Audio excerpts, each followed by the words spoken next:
Good morning, guys! Sarap na gising namin ni Zeb. It's 9, sa mga 9:10 kami. Si Zeb, 9:10 nagising ako. Siguro mga magna 9. Kasi, wala lang. So, ko nang bumangon. Parang kanina pa ako pag-gising-gising eh. Pero, masarap naman yung tulog ko. Si Zeb din, mga bandang mag-8. Ngayon, naka-side view ako. Umaano dito sa bewang ko. Sumasampay. Tapos, siguro nainitan kasi sis naka-side view ako, natatakpan ko itong isang electric fan. Pero may isa pa naman ako dun. Pag hawak ko sa ulo niya, basa ng pawis. So, tumihaya ako para matamaan siya ng electric fan. Tapos, maya-maya binuksan ko na yung aircon kasi nainitan na rin ako. Ayun, nagtuloy-tuloy pa yung tulog niya hanggang yun. Isang oras pa mahigit. Madalang na magising niya ng alas 9. Anyway, I'm gonna have breakfast. Si Zeb din. Butter mamon, yung dala ni nung in-laws ko ng isang beses. Ng linggo. Last na to. So yun, good morning! It's a Wednesday. Oh my gosh, palapit na palapit. Salamat sa mga lahat na nagko-comment.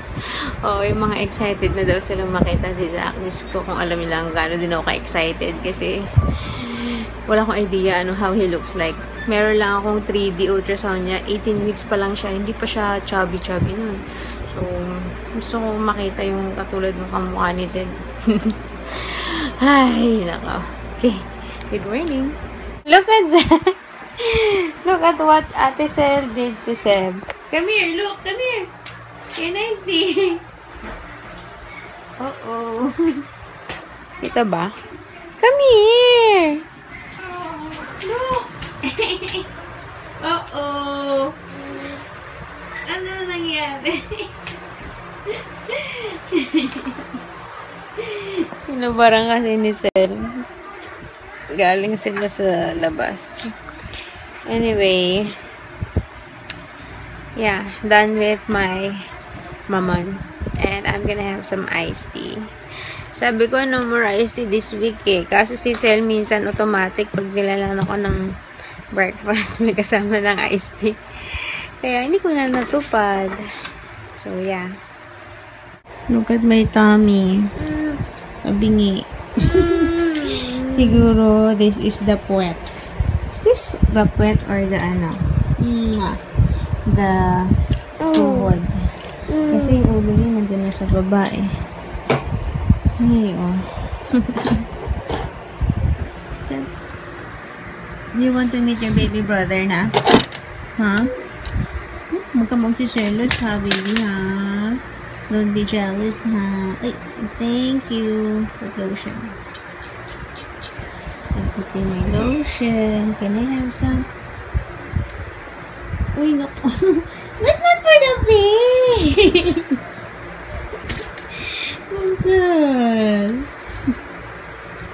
Kanina pa tinuturo ni Zeb si Daddy. Say hi, Daddy! Doon! Hi, Daddy! Kanina pa niya tinuturo. Yeah, you're gonna see Daddy in a few days.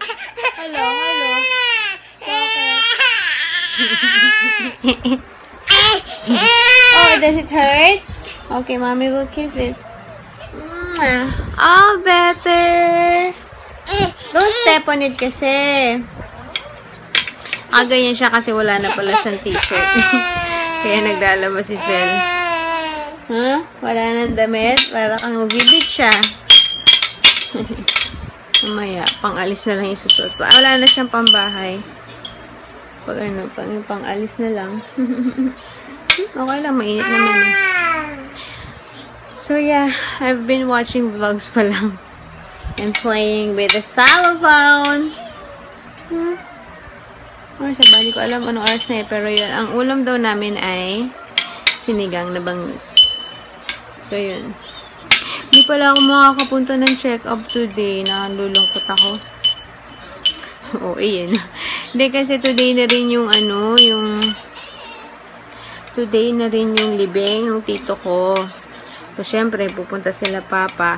2 PM daw yun. Eh, yung doktor ko, yung schedule niya dito sa malapit sa amin is 2 to 4. Kaya, Sabi ng papa ko, sa Friday na lang. Bukas may clinic din siya. Pero yung Tuesday and Thursday niya nga, malalayo. Meron sa Muntinlupa. Meron sa Sukat, sa South Super Highway. Yun lang MWF niya yung malapit sa amin. Kaya, sa Friday na lang. Dapat magpapasama rin ako sa ate ko. Kaso, pupunta rin pala sila sa Patay. Kaya, ayun, Friday na lang. Hinaano ko lang kasi baka may mga additional na papagawa sa akin eh. Monday, admit na ako. We'll see. But anyways, ayun. Pero ngayon, kanina umaga, kinuha na ng papa ko yung result nung ano. Although nakita ko naman na online, pero syempre gusto ko pa din yung hard copy. Tsaka alam ko may picture yun eh, from the ultrasound. Although, wala na naman kwenta yung picture na yun. Hindi naman makikita si baby dun. But, anyways, so yun. Tinext ko na, nag-reply na sa akin si Ariana. Hi, Ariana. And, tinext ko na yung courier o yung nagpipick up, si boy pick up. Si kuya yung nagpipick up. Hindi pa siya nagre-reply. So, hindi ko alam kung wala lang siyang load or what. Sana. Siya kasi yung ever since na nagpapaship ako before nung nagbi-business pa ako ng IKEA. Siya yung in charge dito sa area namin. So, hopefully, siya pa din. Kasi matagal na akong hindi nagpa-pick up sa kanya. And, hindi pa siya nagre-reply. Tinext ko siya ng mga 9 something. Eh, ewan ko kung start na ba siya ng work ng 9 or 10. Baka sabi niya, aga naman ito mag-text. But hopefully, yeah, mag-reply siya. If not, I don't know paano. So, yun. Gusto ko kasi mapadala na rin today para bukas ma-receive na ni Ariana. Who are you talking to? Ha? Dada. Ha? Dada. Pag tinatawag ko kasi si Sel, dito sa bintana. Sabi ko, Sel. Tapos actually, kanina pagkagising niya, after a while niyan magising, tumayo dito. Oy! Oy! Oy! Oy! Oy! Oy! Ayos ka, boy, ha? Ayos ka. Tumayo dito, tapos nahawi itong kortina. Atatata! Kaya tawag din si Sel. Ayos eh, no? Sabihin gusto niya lumabas. Galing mo, boy. Akyat ka na pala dun. Hi, guys! Ito pa rin kami. It's ano na, 11:50. Nandito na sila mama. Maaga silang umuwi kasi para makapagpahinga pa. Kasi nga, makikipaglibing. So, yun. Ayun na yung kutsyon ng crib pala. Sabi, inisip ko baka sa Sabado ko pa i-set up yung crib. So, para, I don't know, we'll see. And then, yun. Tawag dito. Luto na yung ulam. Iniintay na lang ang go signal nila mama kung kakain na. But I'm hungry actually. So, hi guys! Hello! We're done with lunch and naligo na rin ako. Grabe talaga. Yung suot ko, t-shirt ni daddy. Yung shorts ko, boxers ni daddy. Na magkasya sa akin.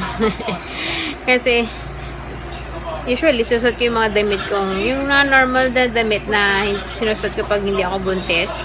Diba nakalagi naka-expose na yung chan ko. Eh, today, since magpapapick up ako sa courier, syempre, pag humarap naman ako, kailangan hindi naka-expose yung chan ko. Kaya ito sinuot ko. Kaso, hindi pa siya, yung courier na laging nag-ano sa akin, hindi daw siya pwede today. Ni-refer niya ako doon sa kasamahan niya. Yung kasamahan niya, tinext ko, hindi pa nagre-reply. But hopefully. Anyways. Nakakatawa si Jose. Oh my God. Ay, nako.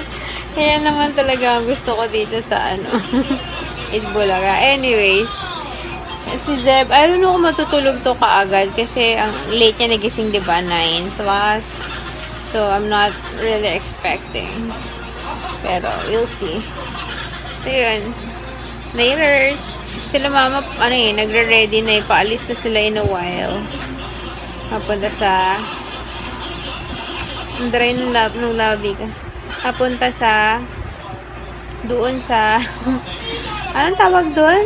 Yung sa Holy Trinity. Anong tawag doon? Yung pinagbuburulan. Tapos, didiretso sila na cemetery.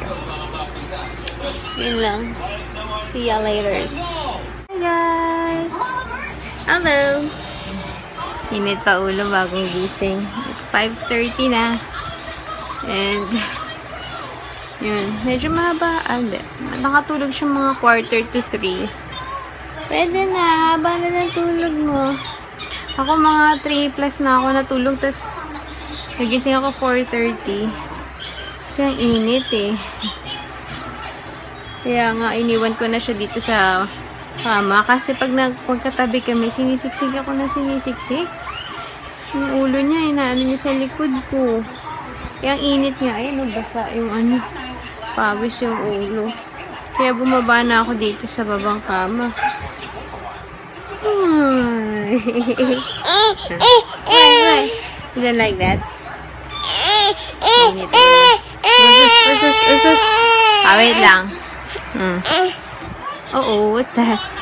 Dumating na nga pala yung courier, si Kuya yung rider. So, Ariana, na-send ko na yung iyong price. Hintay mo na lang, bukas.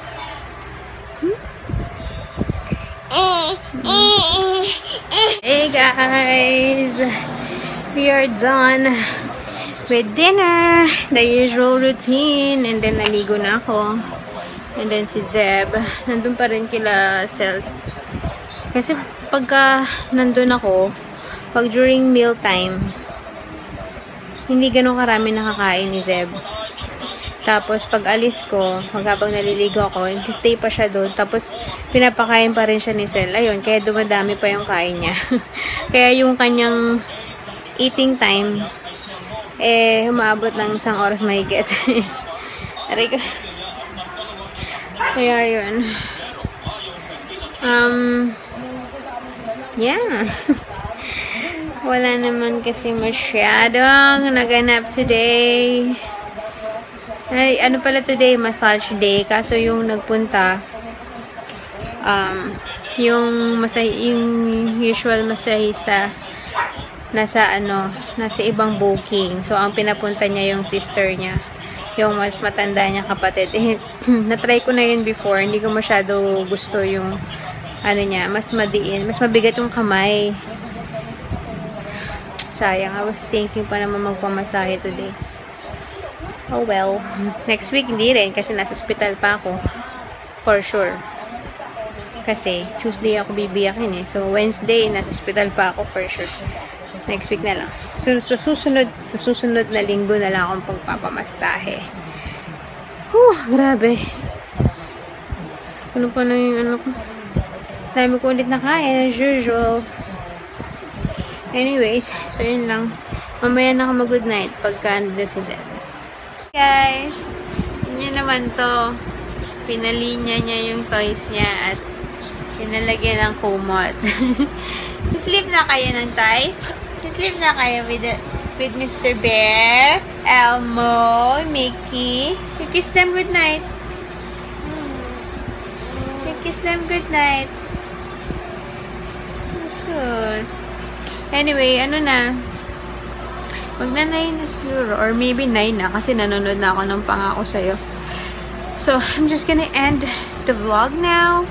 Ewan ko, baka mag-Skype kami ni Daddy, kasi sabi ko nga sa kanya, kanina pa turo si Zeb dun sa picture ni Daddy. So, baka mag-Skype kami saglit. Pero tapusin ko muna yung Pangako Sa'yo. Para hindi ma-istorbo ang aking panonood. Yun lang. I'll see you guys tomorrow. Tomorrow is Thursday. Grocery day tomorrow. Kasi, hindi na namin maasikaso yun on Monday. Kasi pag mag-grocery ako, I can only do it Monday to Thursday. Kasi sinasama ko si Sel para may naiiwan si Jen. Kasi si Jen, sinasama ni Mama sa palengke ng Friday, Saturday, Sunday. Explain ko talaga, no? So, Monday to Thursday lang kami scheduled ni Sel umalis sa umaga para may iwan sa bahay. So, ayun. Mag-grocery na ako bukas. Tapos, para pag umalis kami kasi kung 4 days kami sa hospital, kailangan merong stock si Zeb ng milk niya. So, we'll see you guys tomorrow. Bye! Good night, Zeb! Say bye-bye. Hinihintay ko pa tong magpupo eh. Alam ko magpupupo pa to eh. Bye-bye! Good night! I love you.